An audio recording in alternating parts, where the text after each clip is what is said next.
Hello, welcome to our channel. ఎప్పుడైనా భిక్షం ఎత్తుకునే వాళ్ళు మాదా కవలం తల్లి అనటం విన్నారా? లేకపోతే మాదా కోలం తల్లే అనటం విన్నారా? అది నిజానికి మాదా కవలం కాదు, మాధవ కబలం. మాధవుడు అంటే విష్ణుమూర్తి, కబలము అంటే ఒక ముద్ద. మనం భిక్షం వేసేటప్పుడు దేవునికి పెట్టే ఒక ముద్ద అనుకుని వేస్తాము కాబట్టి, అలాగే వాళ్ళు భిక్షాటనకు వచ్చేటప్పుడు దేవుని స్మరించుకుంటూ వస్తారు కాబట్టి దానికి మాధవ కబలం అనే పేరు వచ్చింది. అలాగే మాతా కబలం అని కూడా అంటారు. మాత అంటే తల్లి, తల్లి ఒక ముద్ద పెట్టు అని అడుగుతారు కాబట్టి మాతా కబలం అనే పేరు వచ్చింది. అయితే వీటన్నిటికీ మూలపదం మాత్రం మధుకరం. మధువు అంటే తేనె, మధుకరాలు అంటే తేనెటీగలు.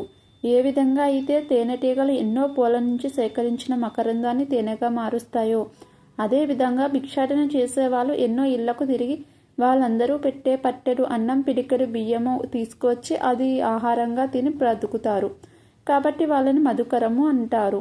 వాళ్ళు చేసే వృత్తిని మధుకర వృత్తి అంటారు.